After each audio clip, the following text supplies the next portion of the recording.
want to achieve things in this world that we live in this country we live in, you can do it despite those odds that are against you. Because other folks who've had the same odds against them have been able to do it. And because those folks with those same odds against are willing to help you do the same thing that they did, I think that's what's incredible. And at the end of the day, if you are successful, well, when you become successful, what a great story. So we are here at the Raising Kings event with One Village Alliance, and I mean, it's phenomenal so far.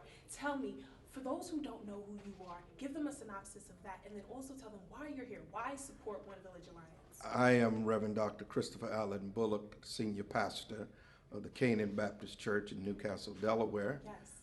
I'm also the President of Newcastle County Council, the first elected African-American president in the history of Delaware to hold this seat. I am here to support this initiative to uplift and to empower and educate and to motivate the young black boys.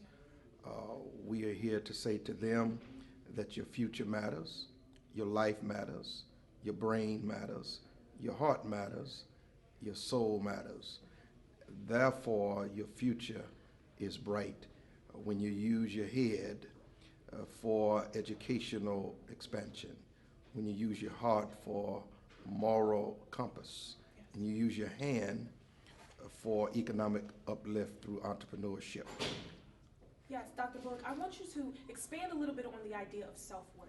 Why are there so many young black men within our community that don't have self-worth right now? And what do you think that we can use to motivate them and make sure that they find that? Well, there's a pathology of anger and self-hate that permeates throughout our community for several reasons.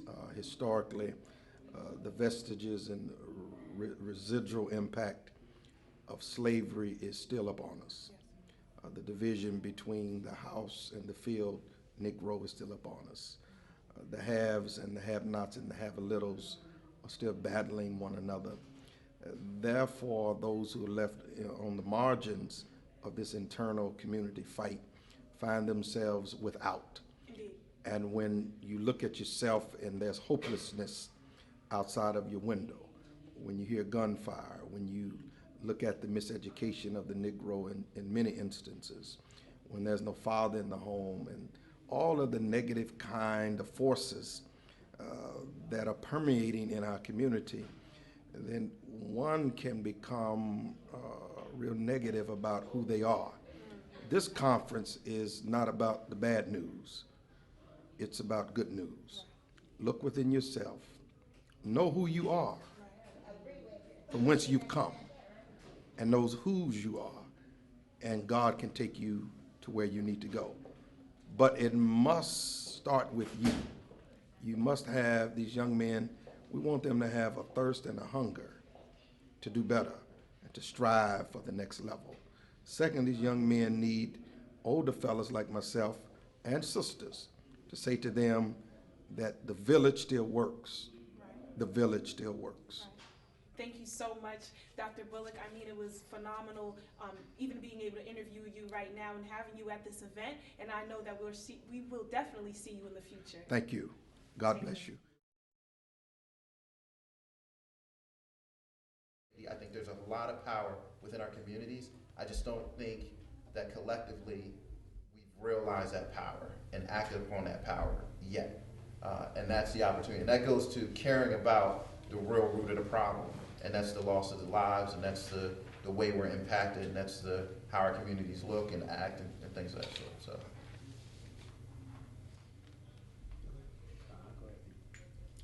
Well, classism, and that's what you were talking about earlier, and how do we relate to each other? I think it's important how we look at each other, and do Black Lives Matter? Do lives matter, period? Do they matter in our community? Do we treat each other? Part of the discussion we had last time was two people that we can think of who were killed at the hands of police officers probably in the last 25 years. Yet there are 28 people killed last year in the city of Wilmington, 99% by African American hands, and they were African Americans. So where is the issue? When do we look at that? When do we start determining how we treat or how we view each other. Who determines, as the captain said last time, you determine what you are, and you determine how you're going to be perceived. And I controlled a lot of things in people's lives over the course of 24 years, but I couldn't control the level of someone's education, what they thought and what they did, and the whole time I sat on the bench, I never once went out and arrested anybody, and nor did I help them commit any crimes. So you gotta kind of, there's an issue of personal responsibility, and that relates to how we treat each other in our own community. When you look at the view or the value, everyone places a value on what they believe is important. When you look in the mirror, what do you see? Why do you expect someone to value you when you don't value yourself? When you feel as though you're defined by somebody else's definition, as the judge alluded to. I do believe that we have to start to redefine what definitions we're going to adhere ourselves to. What definitions are we going to accept? We should define ourselves within the community, not by media, but by just the greenbacks and the stacks and all the cake and all the stuff that comes out. But that's an important issue to get you out of those things. One football player said it, I don't know if I agree with them, but he said, my love for not being in the ghetto was stronger than my love for going back. Now, if he meant it in a sense of trying to elevate himself out of that particular system and have more resources and be able to define it and do those things, I'm absolutely with it. But if it was for just to get out and just disown the individuals that are there and not ever go back and not try to teach and reach down and go back, then no, we're not on the same page. Why do we have to apologize for what we look like and who we are? And because we keep apologizing, you want to always say, oh, please like me. Oh, please treat me well. Treat yourself well and demand the respect that you have, and all that'll come. That's what it's about. There are men and women in here. There are young men who will be men. Teach them how to be men. Be a man. And a man ain't so much how high you can jump, how good you can shoot the ball, how many women you have. It's about the whole responsibility and essence of giving back and utilizing the things that my panelists talked about and trying to maturate it from what? Spiritually and intellectually. It's not always physical. If you notice, if you like some of the gangster movies, I like gangster movies, I do like rap music, I'm sorry. But some of the gangster when you look at the gangster movies, the Don, the one that runs all the things, he's not the biggest, he's not the toughest, he's not the strongest, he's not any of those guys, but he runs the show and he gets things done. So that's what we have to understand. A lot of times, who is defining? What are we defining? And what are we trying to do? What is our ultimate goal? Do we really believe we're Americans? Do we really believe that we have an interest in this system? Do we believe that our ancestors and ever fought to achieve the status that the panelists and you're sitting here? I was here because those before me did things and allowed me to be here, as well as everyone here sitting on this panel. And we try to hold true to that example and give back. It's not going to happen overnight. But if you look at, and just to go off a second, if you look at all the lobbyists now have changed and you find out how certain laws are going to certain individuals, what did they do? They didn't just sit back and say, oh, woe is me, and scratch their head. They took some action and they found it. And I first of all, let me make it clear, I'm a Temptations 4 Tops kind of guy. I like those as well. I like them too. Right, like I measure people that I meet not from where they are today, but I have a lot of questions about where they came from. So if you're at the same point today as where you started in this game, okay, you were able to maintain.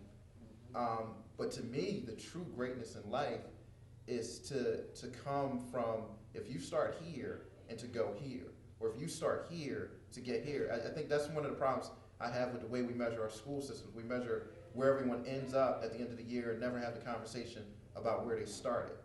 The true success is what they achieved over the year, not where they end up. And that's how all of these systems work. And that's the beauty of an imperfect system that we exist in, is the ability to use that discipline, to use your skills to still achieve in that, in the midst of an imperfect system. We could all do it in a perfect system, right? We could all be great, but in an imperfect system, that's what life is about, that challenge. And I think that our folks, you know, the neighborhoods we come from, the lives we live, we have an opportunity to tell a lot of great stories, to achieve a lot of greatness if you're measuring on that kind of barometer. Without those conversations, I think folks will continue to sit on the outside and just wait for this perfect world. And bridging the gap is like we talked about in the last session, and like I mentioned about the football player. I think when we look at success and we look at greatness, I think we try to isolate, meaning that my way is superior to your way, rather than investment in the diversity that's supposed to be in this melting pot of this country. Mm-hmm. Success is relative to each individual race or individual population. It's supposed to be a measurement of the puzzle, not the dominant that this is the set way. Unfortunately, in America, there's a certain image and a certain viewpoint of, you know, right from the start, when you start looking at TV, when you look at the paper, and you pick up books, and you look at the essence of beauty, you know right away what they're saying the essence of this is. But that's based on one person's definition, one person's diversity.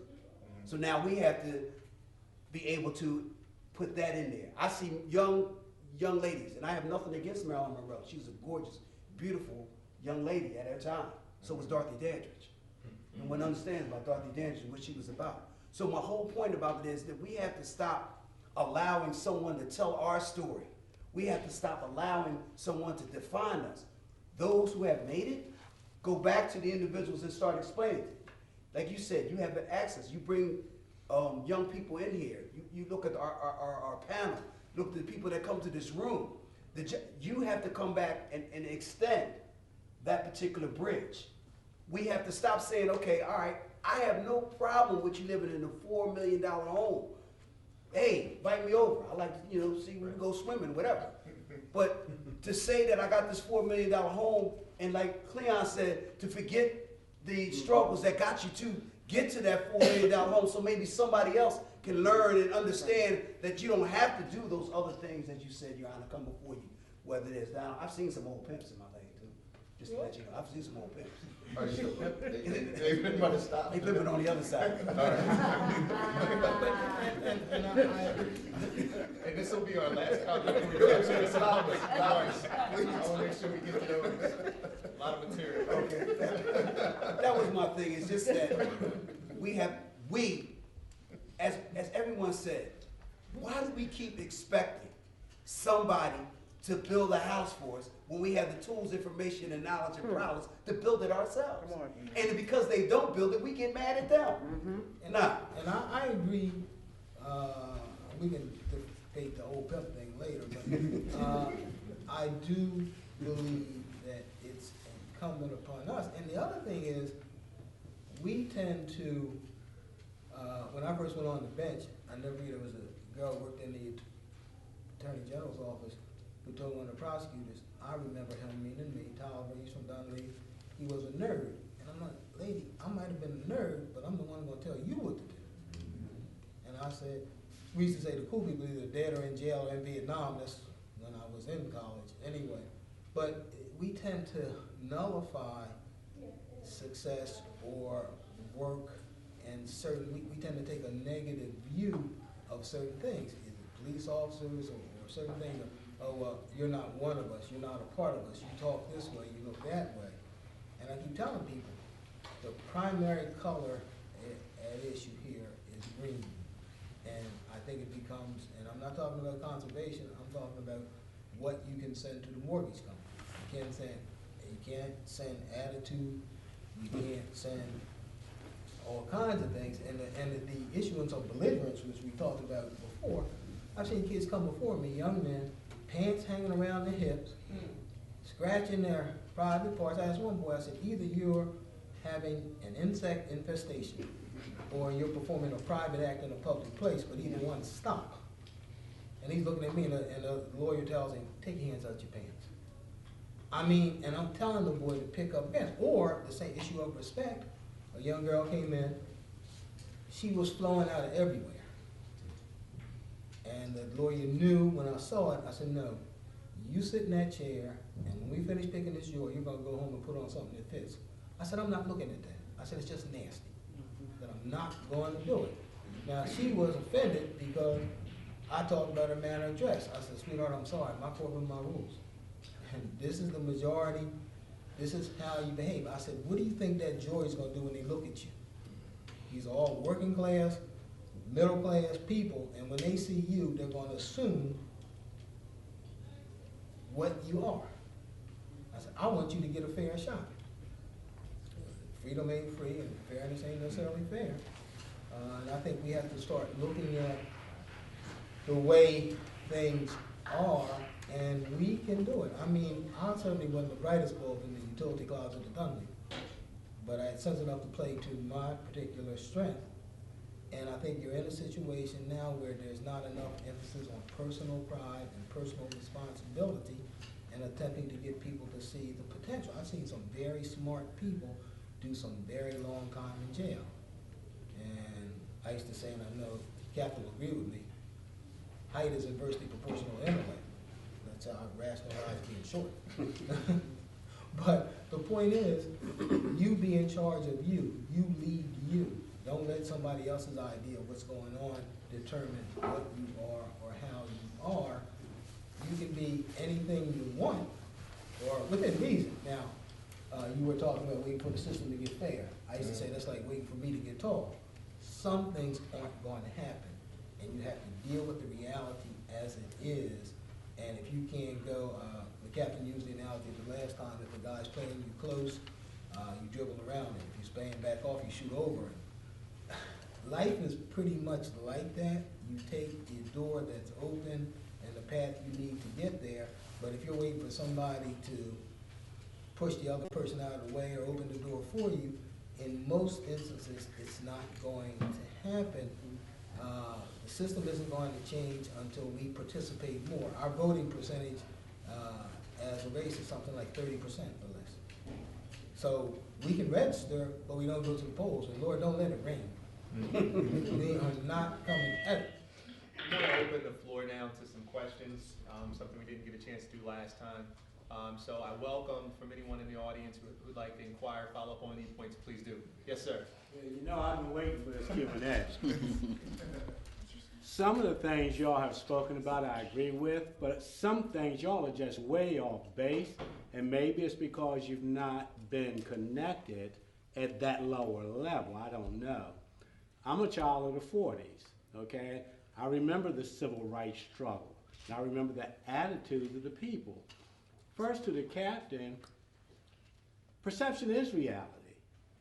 But when you have a police department in a town in Florida using pictures of African Americans on poles for target practice, what does that say about people's perception? That is a reality. When you have in New York City African American cops who turn their back on the mayor because the mayor spoke about a real conversation that he had with his biracial son, that is a reality. The chief of staff for the mayor, you said you grew up in West Philly. I grew up in West Philadelphia. And you talked about the numbers. But I haven't heard us have a serious conversation about the real issue. The real issue is economics. Now, we can say education is important, which I really agree it is. But we're not, as a system, we as a people in the system don't understand what the system is doing to us.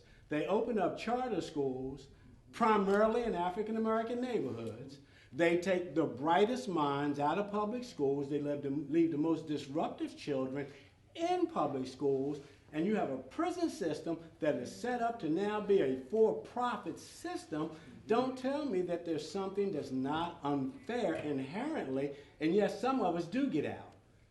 But I find it strange also, as Chief of Staff said, that the government is not the answer to the overwhelming majority, but I find that kind of comical since all three of you have gotten into the middle class because of the governmental positions. I retired from government.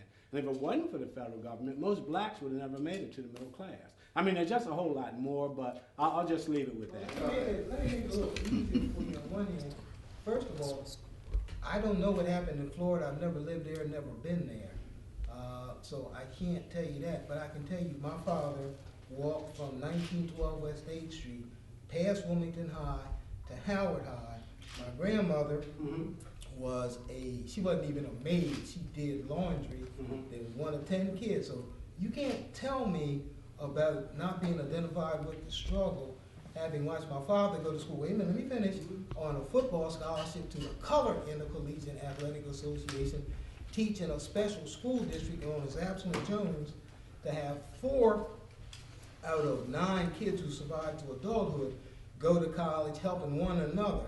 So I don't know what your reality is, but my reality is we struggled, and I'm damn proud of what my family did, and my father and mother sacrificed to send me to Hampton Institute, and my brother, and we're both lawyers. Well, I didn't say So I you didn't didn't talk know of the any struggle. I said I federal- didn't know Honestly. if you were connected to the struggle at that level, is what I said. But I relate too. My father dropped out of school in the 8th grade. My mother dropped out of school. But they raised 2 boys who got motivated enough, who got enough from their parents. And that's another issue. That most children today are born to single-parent households. I think that there may have been some misinformation along the way, because it sounds like some of the information that was communicated maybe wasn't received. But I think the key is that we got your points, and I think we should let everybody respond. Yeah, if I may. So just to clarify, I think as far as struggle, we can all have our backgrounds. I can tell you, how many miles I walked to school, what it was like growing up in West Philly, the struggles. I think we're talking about 2 separate things, though. I think we're talking about, one is the role government plays and the ability to change the system, and the other is individuals' ability to react within that system.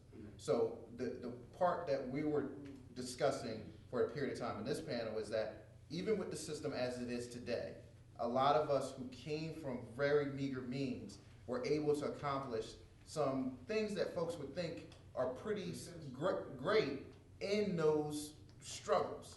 And I'm a perfect example of that. Our panel are perfect examples of that. That doesn't mean that's everyone. That doesn't mean, but there is the ability. So when we talk to young folks, I don't think we should personally, and I'm okay with disagreeing. I personally don't think that I want to deliver a message about how impossible that is. I'd rather deliver the message, even with this broke system that we exist in, that I've chosen to work on this side of the system. And I actually, if we talked about me, my bigger opportunities didn't come from government. They actually came from the private side. I've chosen to go into government because I think government plays a role, a critical role in that change. But I think we to some extent, we're not giving the full discussion or the full opportunity to our young minds if we don't say, you've got all the tools right now. If government did nothing, if folks did nothing, if the world never changed, you have everything you need right now, today, to be incredibly successful. Will I work the rest of my life making sure that you have more opportunities and that it's easier for you? Absolutely yes, because I think I'm supposed to. But right now today, everyone who lives in the city of Wilmington, no matter what their means, if they believe if we plant the proper seed, they can succeed. That's my belief in this society. That doesn't mean it's fair. I've said 20 times the last panel, I'll say it 20 times the next panel. It's absolutely unfair, and we should fight against injustice wherever we see it. But we have to give the tools to our young people right now today to say, you know what, even with this unfairness, you can succeed. Because we did it, because you did it, and because even though we might have different backgrounds, hundreds of thousands of other folks have did it. So that's where I'm coming from, and I'd love to have more conversations about our differences, because I think it's power in that as well, and I can learn a lot from you.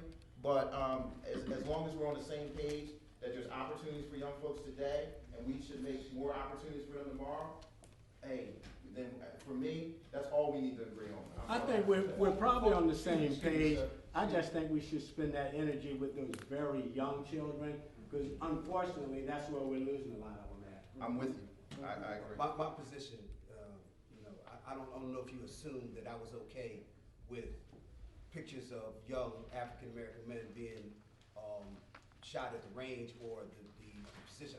I don't believe I gave that perception. No, you did. Okay, I was saying so about let me make it the clear. community. Yeah, I understand that. The problem with that is, see, you talked about the black officers. Well, Rodney King, some of these people are young to understand Rodney King. Why I had a problem with Rodney King was not the white officers that beat his behind, was the 8 officers that were African American that sat there Right. and watched him beat his behind. You're right. That's the problem I had. You're right. So yes, the system is inherently unjust, but like all of us here, I have a responsibility. I know if I went down the range and I come in the room and I see that, there's gonna be a problem. There's gonna be an extreme problem. No, it's not that I'm different. It's the fact of the matter is that we have to stop thinking that this is the standard. And I have to go along to get along. That I have to bring my contribution and diversity within this group. All of us sitting here on the panel don't get along. Everybody sitting down here, I don't have to get along with you. Right. But understand this, that those officers that turn their back on their boss, there's consequences with that. They need to understand that. And because, why are you turning your back? Are you turning your back because there was some truth there, or they hit a tone? Did it resonate out? Or you don't necessarily understand where he's coming from. We understand about the injustice system, but like everybody said in the panel, all of us here have survived some way by maturating through this system that's broke, okay? So now, it's just like anything else. How do we get through it to where we can either fix it or go beyond it and make more success stories? That's what I'm about. But no, I saw the thing on CNN. That's not the issue here in Wilmington. I'm so the mayor's staff, chief of staff will tell you, and I can tell you right now, but that's not the issue. But I also wanted to tell you too, I don't know what happened in Florida or when that was, but I can't say what they did or didn't do. But when I can tell you this, I've not seen nary a person in 24 years of sentencing come in and do something, offer a job, offer support. And I've seen that system. I've seen there were no targets on anywhere on the east side, west center city, but 28 people are dead. Explain that one to me. And 100% were shot by other blacks. You tell me, you go down there, you tell them, because I've been there. And the only thing I can tell you is that that's not my issue. My issue is when a black mother says to me, ambles up to the podium in her day worker shoes with them support hose on and says, can you tell me why my son is dead? Now, you tell me how I'm supposed to respond. I ain't seen nary a soul trying to help me explain that one. I said, ma'am, I can't, but I'm going to send this defendant away for as long as I can so no one else has to ask me or any other similarly situated person that question. That's what I need to say. The Florida, the target thing, I agree with the captain. You deal with that. But by the same token, what I want to see is the cops ain't killing us in large part. We are killing us. And I don't hear nary a march, nary a preacher, nary an actor saying, stop. And I sat there for 24 years. I've been a member of the Delaware Bar for 39. Ain't seen a soul come in and say, we shall overcome on 24th and Pond, 17th and Pond. I seen him down there, seen him deal with it. I've had to deal with it, but tell me something about don't choke somebody, don't shoot somebody. Tell the fools down at Pine Street, tell them at 6th and Madison. Tell them that's what I want to hear you tell them. Don't tell me that stuff, tell them. Because that's where we need to do it. That's where we need to save lives. And that's not the federal government, that's a communal response. And said it till I was blue in the face and said it till I'm sick of it, quite honestly, because people don't really care. I mean, I've come to the conclusion that there are a few people, this man's gonna be gone soon. I don't mean dead, but he's going to be gone because he's almost as old as I am. And so he can't say it, but bigger, yeah, it's close. But my problem is, and when you talk about police officers and you talk about Ferguson, talking about police representing the community, you can't get black recruits. Tell them. You have a hard time getting recruits in the police department. First, you got to get the record clean. Second, you got to be able to pass the drug test.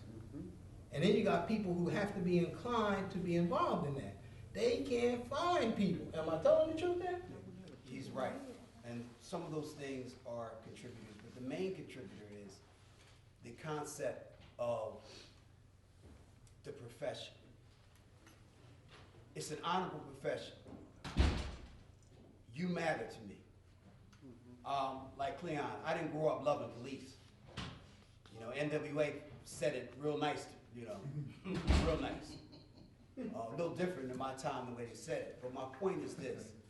Okay. And two, when I'm walking down the street and I hear, don't speak to him, he's gonna lock you up.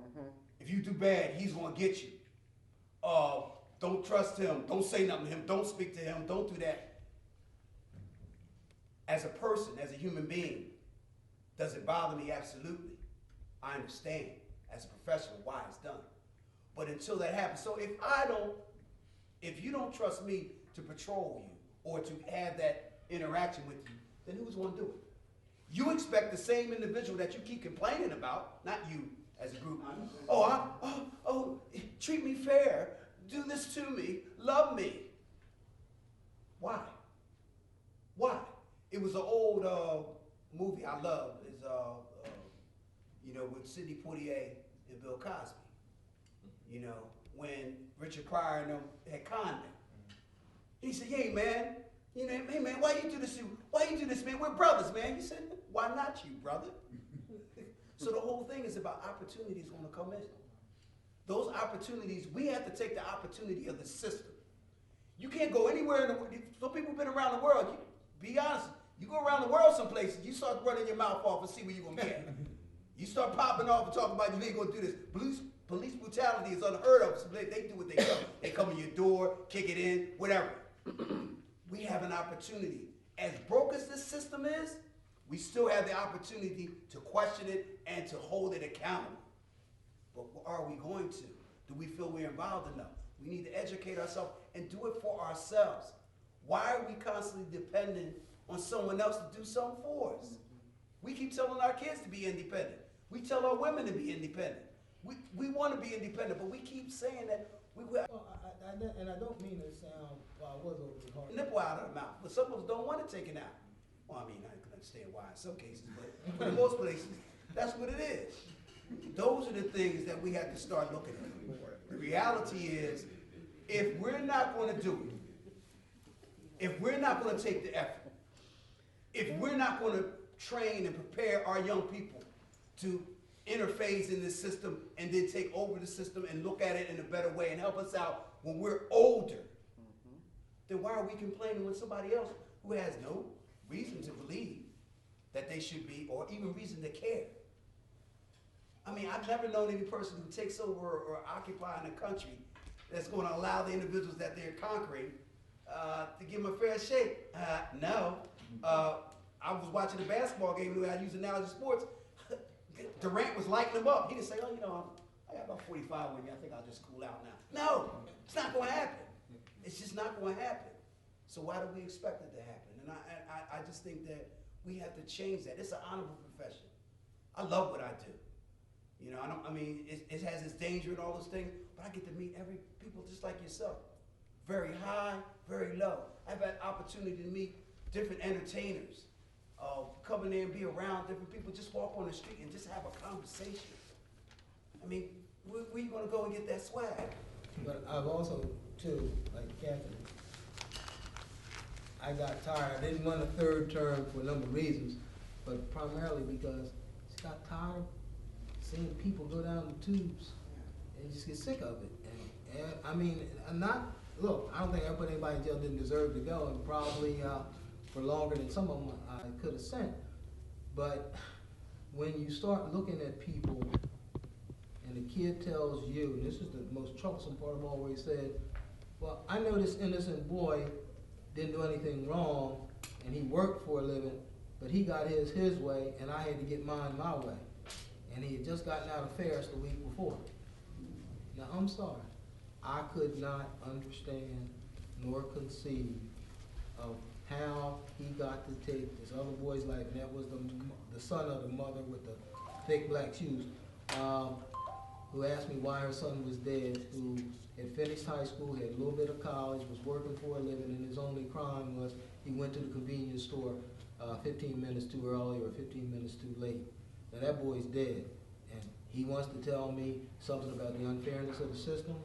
I'm sorry, and I will tell you here and now, I lit his butt up, and if I had to do it again, I'd have given him more time. I just didn't have it anymore, because he killed an innocent kid who was working. Now, I don't care what the system did to him.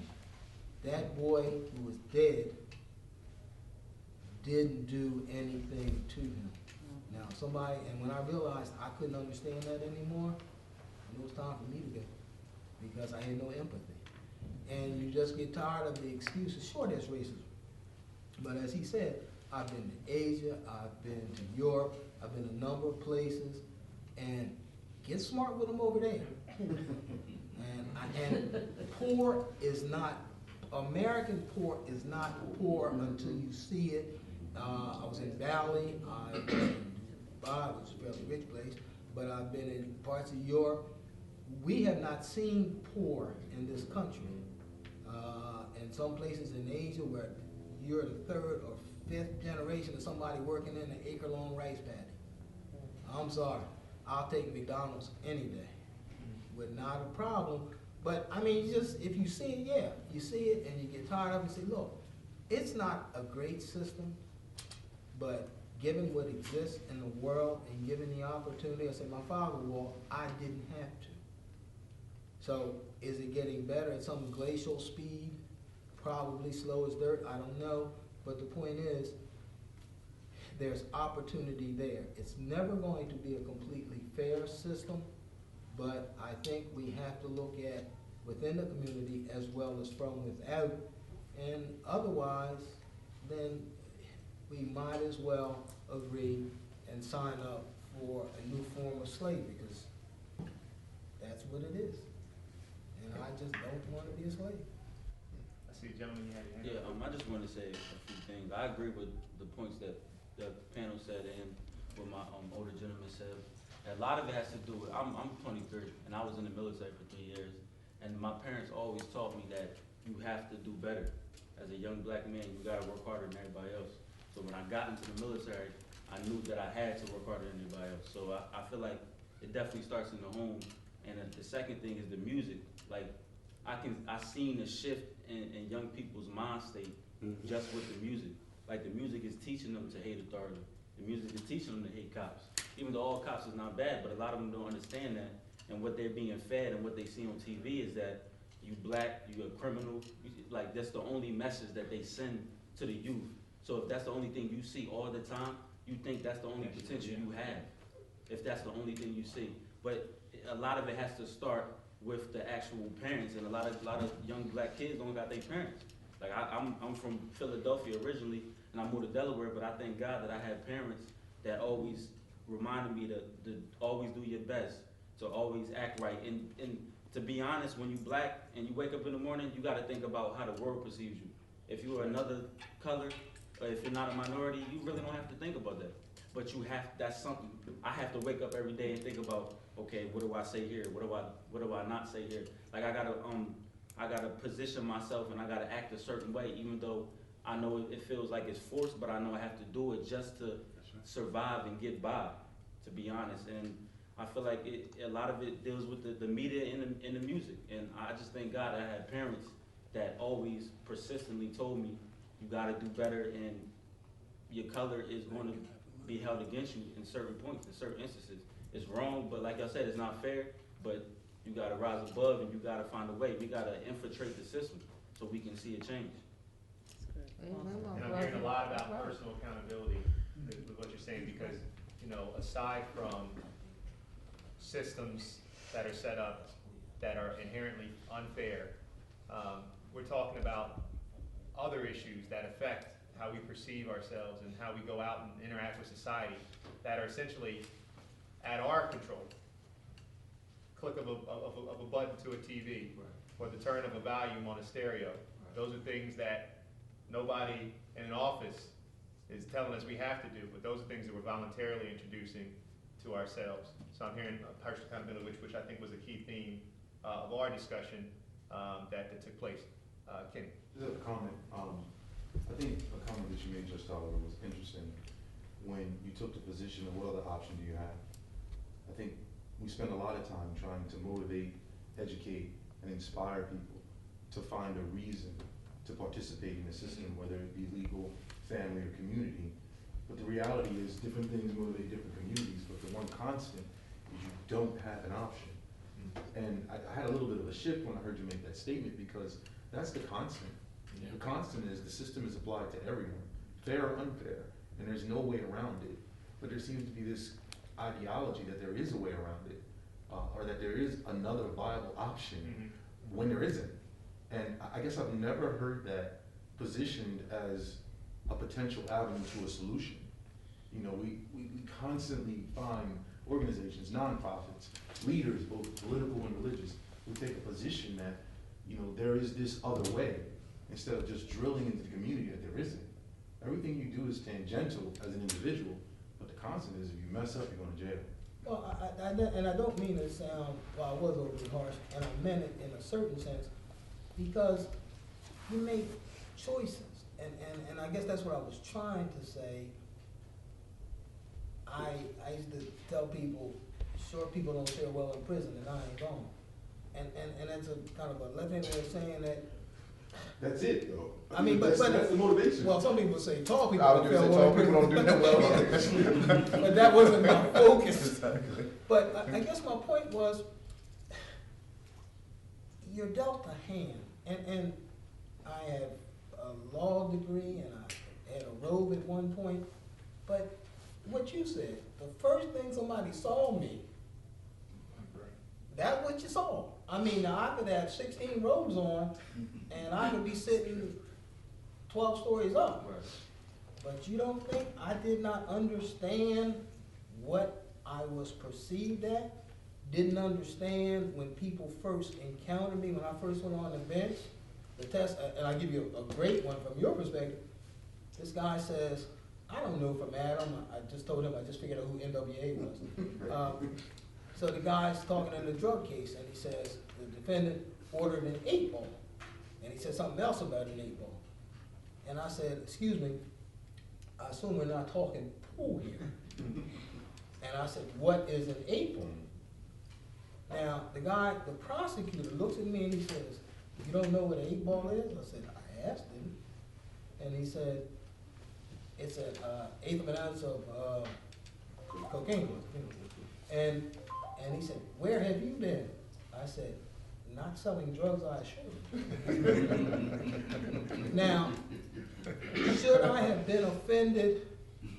In one sense, yes, but I didn't get black yesterday or the day before that happened. Right. So there is a reality. Now, I could choose to be angry, and to a large extent, and for a while, I guess I was in life, but I also understood, don't get mad, get even. And I had a choice, and that's the choice I was telling you, and the choice to me was no choice. I mean, I respect the captain. He says he's seen some old pimps and drug dealers, I believe it. I just haven't seen any, and plus, I just felt no matter how hard it was, if there was any kind of chance. My father was 1 of 10. His father died when he was 10 or 11. And they all bonded together to help each one in succession. And so you're sitting there looking at it and you're saying, I don't want to go back. I don't want to do any worse. To me, I had no choice. I grew up in Dunleavy, and there were some really bright, talented people there who went to jail. I've sentenced, or at least dealt with them in terms of probation, some of the people, and it hurt me to my heart. But to me, that's no choice. And there is, and sometimes we tend to soft pedal to make it sound nice and this, that, and the other. No, the system isn't fair. It's never been fair. It's not as bad as it used to be, but let's understand it and let's deal with the reality. I can't make you feel good about certain things. I had no athletic ability. Telling me I was something I wasn't going to help me, but I could think and I could read. And I think that sometimes we tell kids, you got a choice. You can either do this and stay on the bottom, or you can try to do something to get off of the bottom. And we have a tendency as a people to view education as something, as the guy says, well, that's talking like you're white, or you're being white, or this, that, and the other. No, it's being green, because that's what they pay you in. And when the minute they start speaking Ebonics in M&T's boardroom, I'll learn it. But until they do, and until they put that on the bar exam, I'm not bothering with it. And I'm not saying you have to sell out, but what I am saying is we're 11%, and there's got to be a way, unless we want to stay on the bottom, and failure is not acceptable in my mind. Now, that was just me. I'm not saying some people, I've seen some people who like jail, believe it or not. I've actually seen some who stayed there enough that I'm thinking that you must like it. Some people who can't chart their own destiny. But 90%, I think, of people who go to, well, I used to say 30%, 30 to 40% of people who go to jail or go back to jail don't have to do it if they had some sort of education or viable alternatives. And we don't hear about that. I worked in reentry court. I ain't seen, again, anybody come in except the people in the social programs to say, I asked for jobs. I went to the Chamber of Commerce. Give me 25 jobs. I only send you the best defendants. And they said, we'll get back to you. I think we got one question. Just before the question, just to say this, is that just like the panel, you've heard, and I've heard you speak in the audience, and you hear the panel speak. And everybody that I've heard is very articulate, speaks the language very well, not about being other than you are. That's what we have to understand. And then choosing your hero, choosing the definition. That's important. For me, it was Muhammad Ali, not because of his boxing prowess, because of what he stood for. For me, it was John Carlos and Tommy Smith, not because of their track ability, because in the heat of the battle, they made a political statement that said, this is not right. And we're gonna let the whole world know that this is not right. Bill Russell, I found out, who I thought was one of them guys who turned the other way and just went along and got along, found out it was totally different. You know, Jim Brown, you know, even Jackie Robinson, until I saw about his biography and learned something. So a lot of times it's the perception of how people come out. And what I'm saying is, these are individuals at a time that the system was pretty rough. And they still haven't given those individuals their medals back. All I'm saying is, sometimes you have to have the courage to define yourself and stand, even when it's not right. Even when it's, because all of us stood here, everybody in this room and sitting here has taken a challenge, even when it wasn't popular, even when it wasn't good, and was isolated, to make the challenges and choices. In spite of the system, you still were successful. Now, it has room to improve, as we all said, but in spite of it, there are a lot of individuals that have made it. I commend a young man, 23 years old, so you give back. You let them see. You can still have your swagger. That's what it is. Most of the young boys think because I speak the King's Language, I carry a geometry book or a law book, that I'm gonna lose my swag. Really? When you can walk in the Macy's and you have that extended card and you're walking through and you can say anything else? And my whole point about this, if all of us took our dress that we have off that and put on the same dress that most of our young people have out in there, it would be the same way, same treated. I had it happen to me. I'm sure everybody here has had it happen to them. I've been followed in department stores, and look at me, I don't hardly look threatened. So the reality is, and I'll end with this. If you don't know anybody, if you don't know this person, Aaron Campbell was a major of the Dade County, Miami-Dade County Police Force. He was like the similar to the chief or a colonel here. And he got stopped by 2 corporals of Orange County. And Google that, and you'll talk about the interaction that happened with Aaron Campbell. When I remember that, that's what got me to understand that it's a reality here. That this position, this badge, and all this other stuff, and you know all that, sometimes it doesn't matter. If you watch Get on the Bus, when my man says, hey, I'm an LA police officer, I know who you are, sit your behind down on that bus. It happens. Absolutely. So this system is not perfect, And if you're divine, if you're spiritual, whatever it is, that's the only perfection that it is. We have to maturate through it and make it the best that we can do. Your honesty, your integrity, your courage, your loyalty, all those things come into play when it comes down, because people will know if you're real or not. Thank you. Sir, you had a comment? Yeah, I'm, a 23-year-old, I'm closer to 100 than I am 50. So there's quite a spread there, yes. But I guess I would ask, and I could go through all the litany of things that I've been through, which you all know about. What are we gonna do? Gee, ain't it awful, but what are we gonna do? So I look to this group and say, can we get together and talk about doing something? Amen. There are tons of organizations out there that are active. Is there an opportunity to coordinate that effort so that something actually gets done? Amen. We shouldn't do it individually. Well, we can do it individually. All of us have up to this point. But man, with the power we would have if we did it as a group. Amen. And so, if anyone's interested in hanging around 5 minutes, whatever it is, exchanging information, so we can begin to build this groundswell of activity, I'll take it, and I'll start the communication, and let's, one more minute. I think 2015 is the time for change.